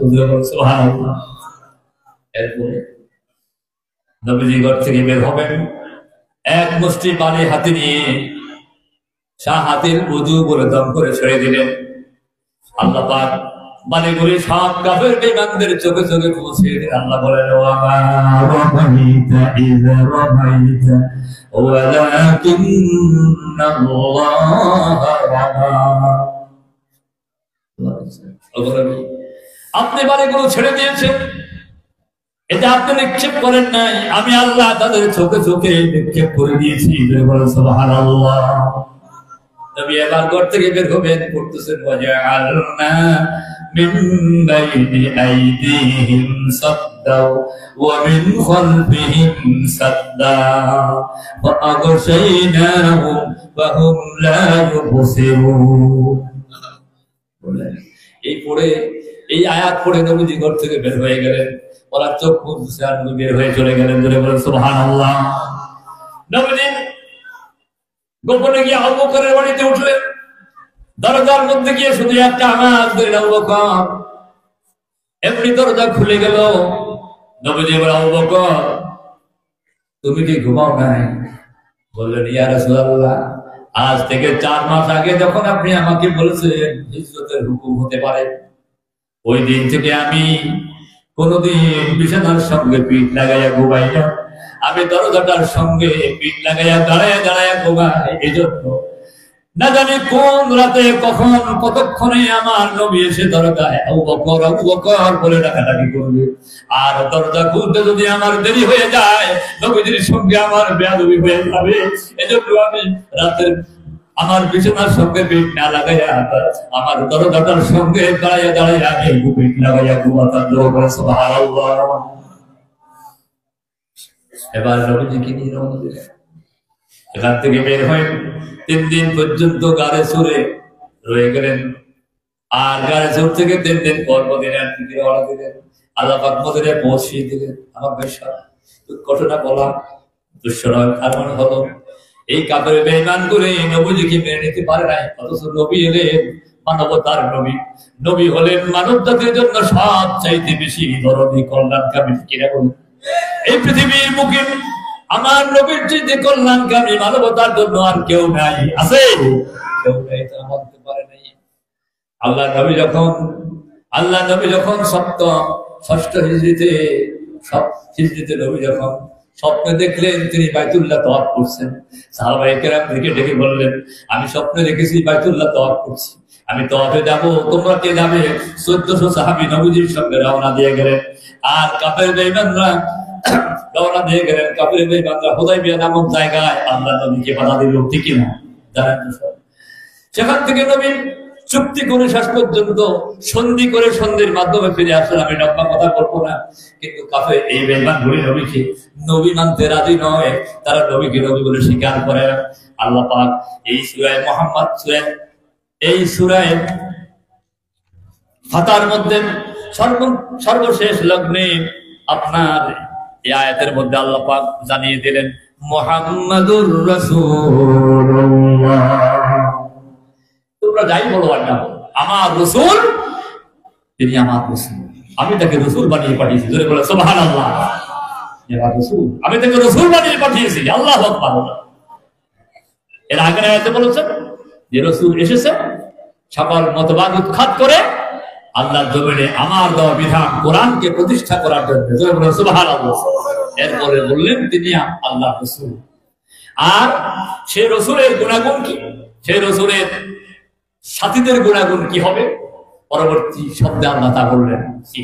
والذين معه أشداء على الكفار رحماء بينهم। মুহাম্মদ সাল্লাল্লাহু এবং তার সাথীদের গুণ হবে তারা কাফের বেঈমানদের জন্য হবে বজ্র কঠোর। কাফের বেঈমানদের জন্য বজ্র কঠোর। কাফেরদের সাথে মুমিনদের কিনায় অন্তরঙ্গ বন্ধুত্ব হতে পারে না, পারে না। কিন্তু আমরা দেখলাম কি, আমার নবীকে গালি দেন, মুসলমানদেরকে নিধন করা হয় ভারতে, আর এদেশেও নেককার উলামায়ে কেরামকে হত্যা করা হয়। এর জন্য কোনো দরদ নাই। কিন্তু খালি বঙ্গবন্ধুর একটা ছবি যদি কেউ ব্যাজ্যোতি করে কেউ নামায় ফেলে, ওটার জন্য কত মানুষকে হত্যা করা হলো, কত মানুষকে জেল দেওয়া হলো। ঠিক কিনা বলেন? কত মানুষের জেল হলো, কত কিছু হয়ে গেল। কিন্তু আমার নবীকে কত কুলাঙ্কার, কত ধরনের গালিগালাজ করলো, কত রকমের অপমানজনক কথাবার্তা বললো। সেজন্য এই তাহাজ্জুদি কোনদিন সামান্যতম কোনো কুণ্ঠাবোধ করে নাই, বরং ওদেরকে আরো লেলাইয়া দেওয়া হয়েছিল। ঠিক কিনা বলেন? ঠিক কিনা বলেন? কত ইমাম সাহেবকে মসজিদ থেকে বের করে আনা হলো, গলায় পাগড়ি দিয়ে পেঁচাইয়া মাঠের মধ্যে টানলো। কত ইমাম সাহেবকে, কত আলেম ওলামা ওয়াজ করতে গিয়া রাস্তায় শহীদ হয়ে গেল। কত আলেমের গাড়ি পড়াইয়া দিয়েছে, কত আলেমকে গাড়ি থেকে নামাইয়া বিকলাঙ্গ করে দিয়েছে। ঠিক কিনা বলেন? এরপরে আপনি দেখেন আল্লাহর জমিনে দিন কায়েমের আন্দোলন করছে যারা 2টা মন্ত্রিত্ব নিয়ে 5 বছর মন্ত্রী ছিলেন, অনুবীক্ষণ যন্ত্র লাগাইয়া চেষ্টা করেছে, 4 পয়সার কোনো দুর্নীতি খুঁজে পাওয়া যায় নাই। ঠিক না? এমন মানুষগুলিকে মিথ্যা মামলা দিয়ে আসামি বানাইয়া তাদেরকে ফাঁসি দিয়ে শহীদ করে দেওয়া হয়েছে। দিকিরা বলে আপনারা বলুন, এই জাতের মুনাফিক কোরআন বর্ধিত রাজনীতিবিদ যারা হয়, কোরআন বর্ধিত রাজনীতিবিদ যারা হয়, তারা কখনো আপনার মুসলমানদেরকে সহ্য করতে পারে না। তাই বলে তারা ক্ষমতার জন্য ক্ষমতার জন্য তারা যে কোনো কাফেরের সাথে আঘাত করে, ঠিক না? হয় ইহুদির সঙ্গে, হয় করবে আমেরিকা, নাইলে করবো ভারত, নাইলে করবে চীনের লোক, যে কোনো একটা সাথে কোনো না কোনো কাফের বেঈমানের সাথে তারা আঘাত করে, ঠিক না? বলে আঘাত করে চলে। কিন্তু মুসলমানরা কোনোদিন কোন কুফরি শক্তির সঙ্গে আঘাত করে না। করে করে মনে রাখবেন, এদের সকল বন্ধুত্ব ছিল কাফের বেঈমানের জন্য। তাদের স্বার্থ রক্ষা করে দেশ পরিচালনা করতে গিয়ে গোটা দেশটাকে ধ্বংস করে দেওয়া হলো। আমাদের শিক্ষানীতিও ধ্বংস হলো, অর্থনীতিও ধ্বংস হলো, গোটা দেশের ব্যবসার নামে সবকিছু তারা হাতিয়ে নিল। লক্ষ লক্ষ লোক ওই দেশে আমাদের দেশে চাকরিও করলো, কিন্তু আমার দেশের লোকেরা চাকরি পায় না, ঠিক না বলো? এরপরে মুসলিম মুসলিম সলিমুল্লাহ মুসলিম হল, ওই হলের মুসলিম নামটি তারা সহ্য করতে পারে নাই। কাজী নজরুল ইসলাম হলের ইসলাম শব্দটি তারা সহ্য করতে পারে নাই। এমনকি আমাদের ইউনিভার্সিটি সার্টিফিকেটের মধ্যে, মনোগ্রামের মধ্যে লেখা ছিল এটাও তারা সহ্য করতে পারে নাই, সব উঠিয়ে দিয়েছে, ঠিক না? এই জন্য আল্লাহ পাক বলেন, ও মুমিনরা শোনো, يا أيها الذين آمنوا لا يتخذ المؤمنون الله بولن لا يتخذ المؤمنون الكافرين أولياء من دون المؤمنين মুমিনরা কখনো মুমিনদেরকে ছাড়া কোনো কাফের বেঈমানকে আপন বানাতে পারে না। শুধু তাই না, আল্লাহ বলেন ইয়া আইয়ুহাল্লাযীনা আমানু لا تتخذوا اليهود والنصارى أولياء من دون المؤمنين ومن يتولهم فإنهم منهم তোমরা ইহুদি খ্রিস্টানদেরকে তোমাদের আপন বানাইও না, তাদের সঙ্গে দোস্তি করিও না, তারা তোমাদের আপন হবে না, তোমরা তাদেরকে আপন বানাইতে পারবা, কিন্তু ওরা তোমাদের কখনো আপন হিসাবে গ্রহণ করে না। সুযোগ পাইলেই আক্রমণ, সুযোগ পাইলে তোমাদের উপর কি করবে? অস্ত্র চালাবে।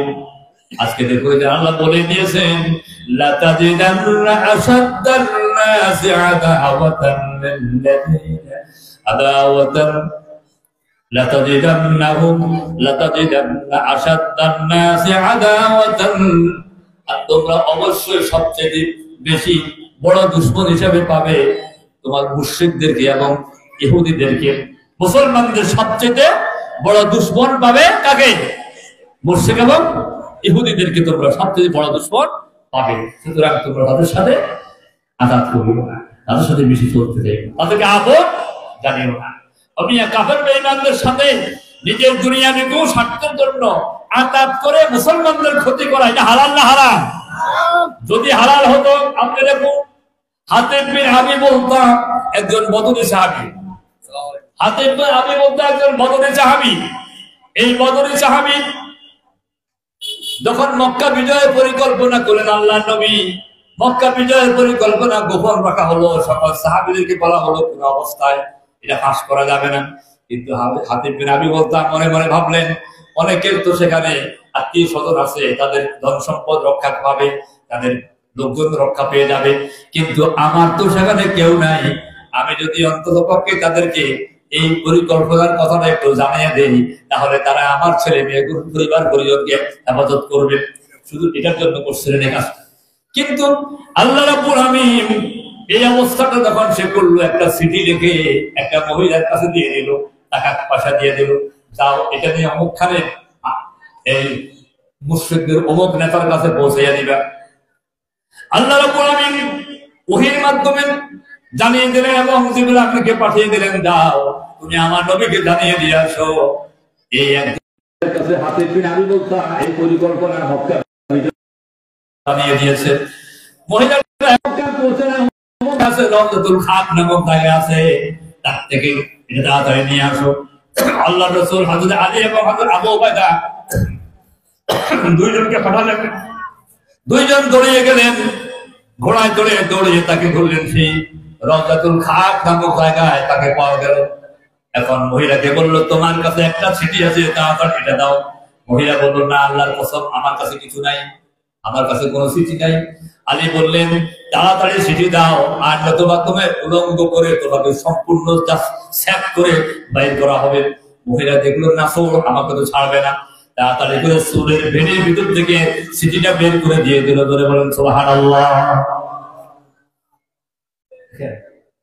সিটি পাইলেন, সিটি নিয়ে ওই বুড়ি ওই মহিলাকে সহ নিয়ে আসলেন মদিনাতে।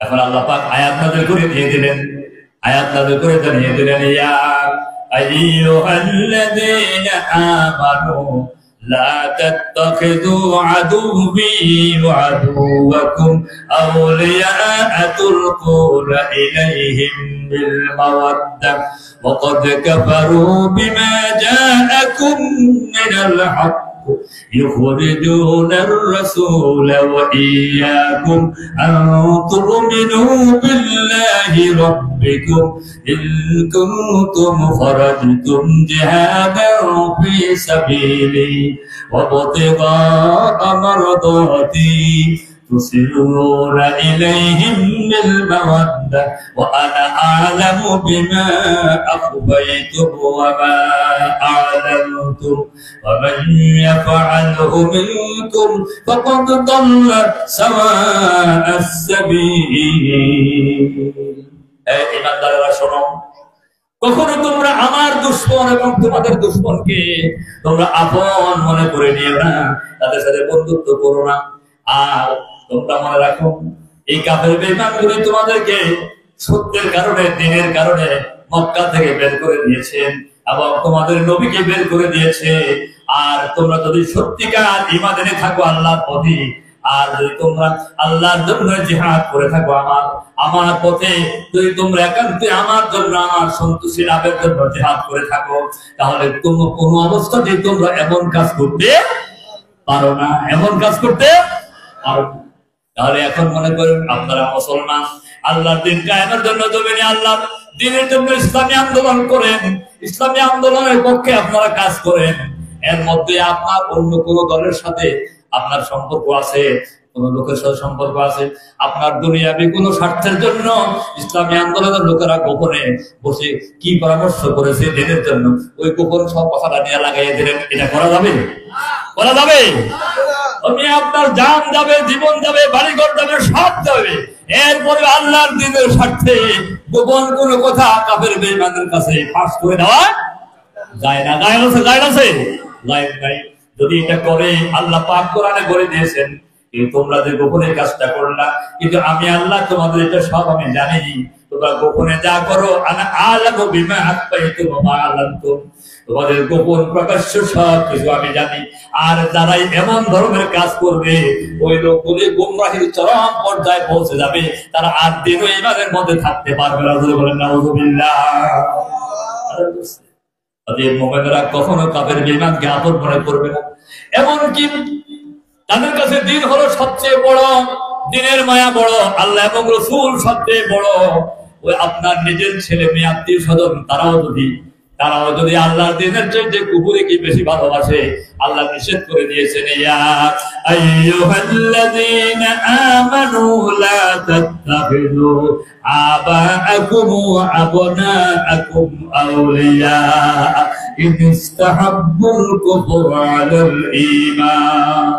তোমাদের পিতা, তোমাদের ভাই, তোমাদের ছেলে, তারাও যদি আল্লাহর দ্বীনের চাইতে কুফরিকে বেশি ভালোবাসে, তাহলে তুমি তোমার ওই ভাই এবং তোমার ছেলেকে আপন মনে করতে পারো না। কার কথা? কার কথা? আল্লাহ। আপন হবে তোমার মুমিন ভাই। কে হবে আপন? আপন হবে মুমিন ভাই। কারণ মুমিনরাই তোমার আপন হয়, মুমিনরাই পরস্পর কল্যাণকামী হয়। إنما وليكم الله ورسوله والمؤمنون। আল্লাহ তোমাদের আপন, রাসূল তোমাদের আপন, আর মুমিনরা হয় তোমাদের আপন। সুবহানাল্লাহ। এইজন্য কখনো সাহাবায়ে কেরাম আপনার দুনিয়াবি স্বার্থে কোন কাফের বেঈমানদের সাথে আঘাত করেননি। এমনকি নিজের ছেলেও কাফের ছিল, তাকেও জিহাদের ময়দানে নিজের হাতে হত্যা করেছে, ঠিক কি না? এই জন্য আল্লাহ পাক বলে দিয়েছেন কোরআনে কারিমে, আল্লাহ সে কথা বলেছেন, বালাগাল উলা বিকামালিহি কাসাফাদ দুজা বিজামালিহি হাসনাত জামিউ খিসালিহি সাল্লু আলাইহি ওয়া আলিহি বালাগাল উলা বিকামালিহি কাসাফাদ দুজা।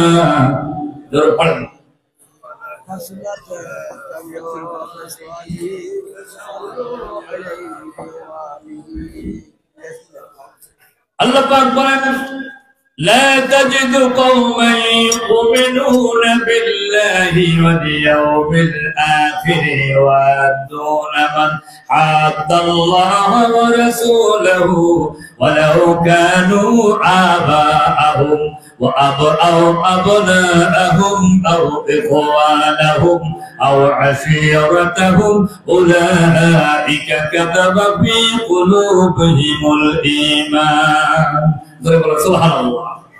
আল্লাহ পাক বলেন তোমরা কখনো মুমিনদেরকে পাবে না যে মুমিনরা আল্লাহকে মানে কিয়ামতের দিবসকে বিশ্বাস করে, সেই মুমিনদেরকে তোমরা কখনো পাবে না। অর্থাৎ এই আয়াত নাযিল হলো সাহাবা আবু বকর, ওমর, মুসাব বিন উমাইর এবং হযরত আলী রাদিয়াল্লাহু তাআলা সম্পর্কে। তারা নিজের হাতে বদরের ময়দানে ছেলের বিরুদ্ধে অস্ত্র ধারণ করেছেন। মুসাব বিন উমাইর তার পিতাকে হত্যা করলেন। কাফের পিতা যাদের যুদ্ধের ময়দানে আসলো, কাফের পিতাকে নিজে হত্যা করেছেন এবং ওমর তার নিজের খাল মামুকে হত্যা করেছেন। এভাবে আবু বকর নিজের ছেলের বিরুদ্ধে অস্ত্র ধারণ করেছেন, পিতা আবু ওয়াহাবার বিরুদ্ধে অস্ত্র ধারণ করেছেন। আল্লাহ বলেন মুমিনদেরকে তোমরা কখনো এমন পাবে না যে তারা ঈমান এনেছে আল্লাহর প্রতি, রাসূলের প্রতি, তারা তাদের পিতা, তাদের ভাই, ছেলে মেয়ে, তাদের ভাই, তাদের আত্মীয় স্বজন যাই হোক না কেন, তারা যদি কুফুরিকে অগ্রাধিকার দিয়ে থাকে, তারা যদি কুফুরি করে থাকে, সেই কাফের যারা যখন জিহাদের ময়দানে আসলো তাদেরকেও তারা ছাড়ে নাই, তারা জিহাদের ময়দানে তাদেরকে হত্যা করেছে। সুবহানাল্লাহ। এটা আমরাও দেখি বুঝলাম, এটা আমার ছেলে, এটা আমার বাবা, এটা আমার মামু, নাকি বলেন? ঠিক কিনা বলেন? কিন্তু হযরত আবু বকর, হযরত ওমর, হযরত মুসাব বিন উমাইর, হযরত আলী রাদিয়াল্লাহু তাআলা তারা নিজের আত্মীয় স্বজন কাউকে জিহাদের ময়দান থেকে ছাড়ে নাই। ঠিক কিনা বলেন? আমার মুমিনদেরকে এমনটাই হতে হবে। এই জন্য আল্লাহ বলে দিয়েছেন মুহাম্মাদুর রাসূলুল্লাহ والذين معه أشداء على الكفار رحماء بينهم।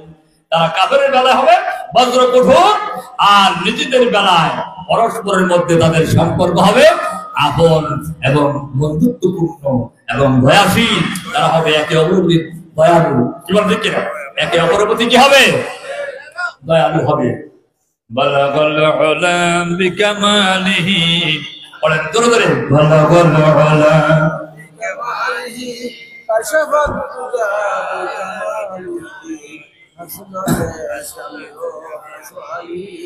সাল্লু আলাইহি লা ইলাহা ইল্লাল্লাহ লা ইলাহা ইল্লাল্লাহ। জোরে জোরে, লা ইলাহা ইল্লাল্লাহ লা ইলাহা ইল্লাল্লাহ লা ইলাহা ইল্লাল্লাহ লা ইলাহা ইল্লাল্লাহ। প্রিয় ভাই সাহেব বলতেছিলেন মুমিনেরা হবে আপন। এজন্য আমরা দেখতে পাই মুমিনেরা কেমন আপন ছিলেন। মুহাজিররা যখন হিজরত করে মক্কা থেকে মদিনায় চলে গেলেন, আনসার বাহিনী নিজেদের ঘর খালি করে দিলেন, নিজেদের ধন সম্পদ ভাগ করে অর্ধেক অর্ধেক তাদেরকে দিয়ে দিলেন, অনেকেই সব দিয়ে দিলেন। এমনকি যাদের বিবি 2-3 জন ছিল তালাক দিয়ে নিজেদের বিবিগুলোকে মুহাজির ভাইদেরকে দিয়ে দিলেন। সুবহানাল্লাহ। এই জন্য আল্লাহ কোরআনে কারীমে তাদের সম্পর্কে বলেন ওয়ায়ুসিরুনা আলা আনফুসিহিম ওয়ালাউ কানা ওয়ালাউ কানা বিহিম খাসাসা। আল্লাহ এই সাহাবা আনসার বাহিনী এত ভালোবাসেন মুহাজিরদেরকে, দিনের কারণে, দিনের মহব্বতে নিজেদের সব বিপদের জন্য বিলীন করে দিলেন। এরপরে আল্লাহ নবী বনু কুরাইজার সমস্ত সম্পদগুলি যখন তারা চলে যাওয়ার পরে পাওয়া গেল, এই সম্পদগুলি যখন বন্টন করতে লাগলেন, আল্লাহ নবী আনসার বাহিনীকে ডেকে বললেন, ও আমার আনসার ভাইয়েরা শোনো, এই সম্পদগুলি কিভাবে বন্টন করলে ভালো হয়? বলে আপনি কেমন খেয়াল করেছেন? নবীজি বললেন, আমি চাই সম্পদগুলি তোমাদের মুহাজির ভাইদেরকে দিয়ে দেই, যারা তোমাদের ঘরে ঘরে থাকে তাদের জন্য আলাদা ঘর তৈরি হয়ে যাক, তারা তোমাদের ঘর থেকে আলাদা হয়ে যাক। আনসার বাহিনী বললেন, ইয়া রাসূলুল্লাহ, এমনটা নয়, আপনি আমাদের সমস্ত সম্পদগুলি তাদেরকে দিয়ে দেন, কিন্তু এরপরেও তারা আমাদের ঘরে থাকবে, আমরা তাদেরকে আমাদের ঘর থেকে বের হতে দেবো না। তবে বলে সুবহানাল্লাহ, কেমন তৈরি করলেন, কি মহব্বত, কি ভালোবাসা, কি দিলেন আল্লাহ। ইন্নামাল মুমিনুনা ইখওয়া, বলে সুবহানাল্লাহ। মুমিনরা হয় আপন ভাই ভাই, মুমিনরা কি হয় আপন ভাই ভাই। একজন প্রত্যেক মুমিন, সারা দুনিয়ার মুমিনদের সম্পর্ক হলো এমন, কিরকম একই দেহের মতো, একই দেহের মতো। একটা দেহের যে কোনো জায়গায় আঘাত লাগলে, ব্যথা পাইলে সারা দেহ যখন ব্যথা পায়, গোটা দুনিয়ার মুসলমানরা কোনো এক জায়গায় মুসলমানরা বিপদে বলতে সারা দুনিয়ার মুসলমান ব্যথিত হয়, ঠিক কিনা বলে?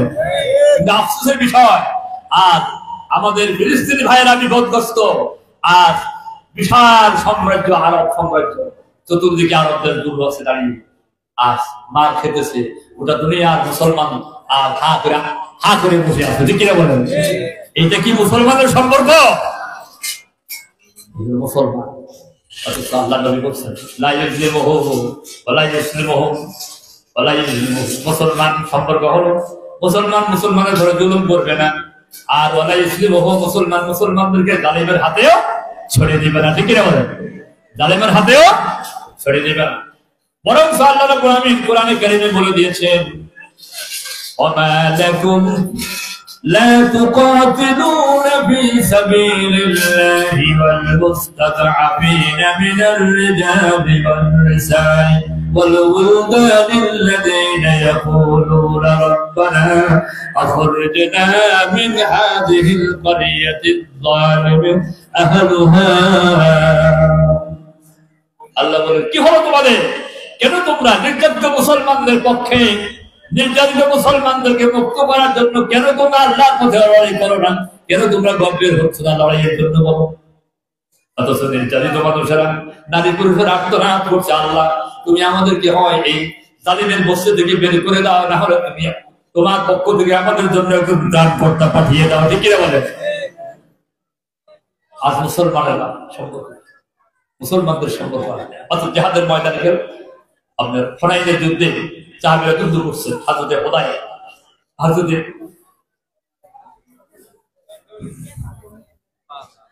হুযায়ফা বিন আদিব ময়দানে গেলে পানি দিয়ে দৌড়াচ্ছেন। কেউ যদি অসুস্থ হয় তাকে পানি দিবেন, আক্রান্ত হয়ে গেলে তার পানির প্রয়োজন, পানি দিবেন, দৌড়াচ্ছেন পানি নিয়ে। চাচাতো ভাই বস করতেছে, দেখে দেখেন এক ব্যক্তি আওয়াজ দিল, পানি চাই, পানি। দৌড়িয়ে নিলেন পানি দিতে, পানিটা দিবেন, এই মুহূর্তে দাদা দেখলেন পানিটা দিতেছেন, এই মুহূর্তে পানি মুখে দিলেন, পেয়ালাটা হাতে নিলেন, আরেক ভাইয়ের আওয়াজ আসলো, পানি পানি। পানিটা ছেড়ে দিয়ে বললেন, ভাই আমার চাইতে আমার ওই ভাইয়ের প্রয়োজন, তাকে দিয়ে আসো। চলে গেলেন দ্বিতীয় জনের কাছে, দ্বিতীয় জন পানির পেয়ালা হাতে নিলেন, পানির পেয়ালা মুখে দিবেন, এমন ভাবে আওয়াজ আসলো তৃতীয় জন, তিনি দ্বিতীয় জন বললেন, ভাই আমার চাইতে আমার ওই ভাইয়ের প্রয়োজন বেশি। নিয়ে গেলেন সেখানে, দৌড়িয়ে গেলেন তৃতীয় জনের কাছে, তিনি পানির পেয়ালা হাতে নিলেন। চতুর্থ আরেকজনের আওয়াজ আসলো, পানি চাই, পানি পানি। দৌড়িয়ে ওই ভাই বললেন, চতুর্থ জন বলতেছেন, ভাই আমার চাইতে আমার ওই ভাইয়ের প্রয়োজন বেশি। পঞ্চম জনের কাছে চলে গেলেন, সেখানে গিয়ে যখন পানির পেয়ালা দিলেন, তিনি পানির পেয়ালা হাতে নিলেন, আবার আরেকজন আওয়াজ দিয়ে বললো, পানি চাই। দৌড়িয়ে চলে গেলেন ষষ্ঠ জনের কাছে, পানির পেয়ালা হাতে নেবেন, আবার আওয়াজ আসলো সপ্তম আরেকজনের, তিনি বললেন, ভাই আমার চাইতে আমার ওই ভাইয়ের প্রয়োজন বেশি, তাকে নিয়ে আসো। সপ্তম জনের কাছে যখন গেলেন, গিয়ে দেখেন তিনি যাওয়ার আগে আগেই শাহাদাতের সারা তাহুরা পান করে দুনিয়া থেকে বিদায় হয়ে গেলেন। আসলেন গুরু ষষ্ঠ জনের কাছে, এসে দেখেন তিনিও নাই। আসলেন পঞ্চম জনের কাছে, তিনিও নাই। চতুর্থ জনের কাছে, তিনিও নাই। তৃতীয় জনের কাছে, তিনিও নাই। দ্বিতীয় জন নাই, প্রথম জন নাই। একজন আরেকজনকে বাঁচাতে গিয়া সকলেই শাহাদাতের সারা তাহুরা পান করে বিদায় হয়ে গেলেন। সুবহানাল্লাহ। এর নাম ভালোবাসা, এর নাম ভ্রাতৃত্ব, এর নাম উহুয়া। সুবহানাল্লাহ। আমার বয়সে আমরা নামাজ পড়ি একসাথে, এক নামাজ মসজিদে নামাজ পড়ি, কি বলেন ঠিক কিনা? সব এক মসজিদে নামাজ পড়ি, এক রাতে নামাজ পড়ি, এক ইমামে নামাজ পড়ি। এখন কি হইলো, একটা আলটা দেখতে হয় না, কিসে? এটা বিএনপি, ওটা আমলি, এটা কি বলে যে এটা তো কবি হুজুর, এটা তো আলিয়ার হুজুর নাকি, এটা আহলে সুন্নি নাকি, ওটা সেই দেখতে হয়। এখন বলেন তো, যে ইসলাম এবং নামাজ আল্লাহর দিন এবং এই দিনের নামাজ যদি মুসলমানকে এক করতে না পারে, ভাই ভাই বাড়াতে না পারে, আপন করতে না পারে, আরে বাবু একতরফ তো থাকবে, একতরফ তো আজীবন আছে থাকবে। পরবর্তী শাখা নিয়ে এরকম বিভক্ত হওয়া কোন অবস্থায় কি নাই, জায়েজ নাই। আল্লাহ আমাদেরকে দায়িত্ব দিয়েছেন, নবীর যে দায়িত্ব আমাদেরও সে দায়িত্ব। কি দায়িত্ব? এই জমিনে দিন কায়েম করতে হবে। কি করতে হবে? দিন কায়েম করতে হবে। দিন কায়েমের জন্য সকল মুসলমানেরা কাজ করবে, এটা মুসলমানদের উপর ফরজে আইন। এটা কি ফরজে আইন? করতে হবে এই কাজ। এই কাজ করার জন্য আল্লাহ বলছেন আকিমুদ্দিন ওয়ালা তাতাফাররাকু, এই কাজ করতেই হবে, এই ব্যাপারে বিচ্ছিন্ন হওয়া যাবে না। আল্লাহর দ্বীনের সমাজ কায়েম করতে হবে। এই কাজটা কি আমাদের জন্য সুন্নত না নফল না ফরজ? ফরজ। আমরা এর থেকে বিচ্ছিন্ন হয়ে যাই। এখন আমরা বিচ্ছিন্ন হয়ে গেলাম, আমরা অমুকে হেই অমুকে অমুকে সেই, এক হওয়া যাবে না। ফেরকাবন্দি আমাদের কথা বলছেন। আমার ভাই সব আমরা নামাজ পড়ি এক কাতারে, অথচ আমাদেরকে নামাজ এক করতে পারে না, আমরা আপন হতে পারি না। অথচ আল্লাহ বললেন রুহামাউ বাইনাহুম, মুহাম্মদ সাল্লাল্লাহু সঙ্গে সাথীদের গুণ হবে, তারা আপন হবে, তারা দয়ালু হবে, পরস্পর ভাই ভাই হবে। ঠিক কিনা বলুন? এখন আমরা এক জোড়া অপরকে সহ্য করতে পারি না। আসুন এই দরাদরি বন্ধ করে দিই, আমরা আল্লাহর জমিনে দিন কায়েমের জন্য এক হয়ে যাই। ঠিক কিনা বলুন? আল্লাহ আমাদেরকে এক হওয়ার তৌফিক দান করুন। জোরে বলুন আমিন। জোরে বলুন আমিন। কবি ইকবাল বলছেন